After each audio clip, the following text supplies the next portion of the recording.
नमस्कार मंडळी, आज आपण बनवूयात टमॅटो कोलंबी. आधी कढई गॅसवर ठेवा, त्याच्यामध्ये तेल आणि 2 टमाटर, तुमच्या आवडीनुसार टमाटर कमी जास्त करू शकता. तेलामध्ये मस्त टमॅटो परतून घ्या.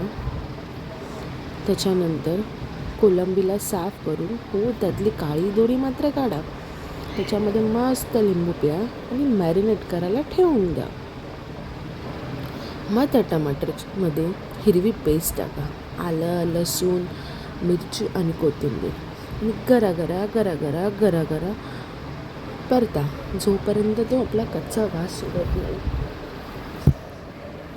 त्याच्यामध्ये हळद, नलिनी काकूंचा स्पेशल आगरी पोळी मसाला 1.5 चमचे टाका. हो, मसालाही तुमच्या आवडीनुसार कमी जास्त करू शकता. ती पेस्ट पुन्हा गरा फिरवा. त्याच्यामध्ये कोलंबी द्या आणि मीडियम गॅसवरती 2-3 मिनटं परता. कोलंबी पण म्हणाल, अरे चा घुमी घुमी घुमी घुमी घुमी घुमी. आपल्याला गाणं नाही म्हणायचं आहे, इंडियन आयडलमध्ये नाही आलं. रेसिपी बघा तुम्ही रेसिपी. त्याच्यानंतर झाकण न ठेवता 2-3 मिनटं असंच परतायचं. अरे सांगायचीच विसरली, शेफ तुम्हाला तर माहिती आहे कोणाचा आहे, माझा भाऊ. हां, वरून मीठ टाकायला विसरू नका, नाहीतर सगळं टाकाल आणि बिना मिठाची कोलंबी म्हणाल काय पाहिजे त्या सांगितलं आहे.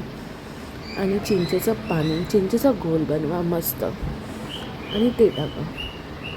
हो, तुम्हाला जर सुकी कोलंबी खायची तर सुकी पण खाऊ शकता आणि लपतबी हवी असेल तर त्यात थोडं पाणी टाका आणि त्याला मस्त शिजू द्यात 8-10 मिनटं बंद आचेवर, झाकण ठेवून मंद आचेवरती. त्याच्यानंतर झाकण खोला, मस्त कोथिंबीर फेकून मारा आणि भातासोबत किंवा भाकरीसोबत फस्त करा. चला पुन्हा भेटूयात.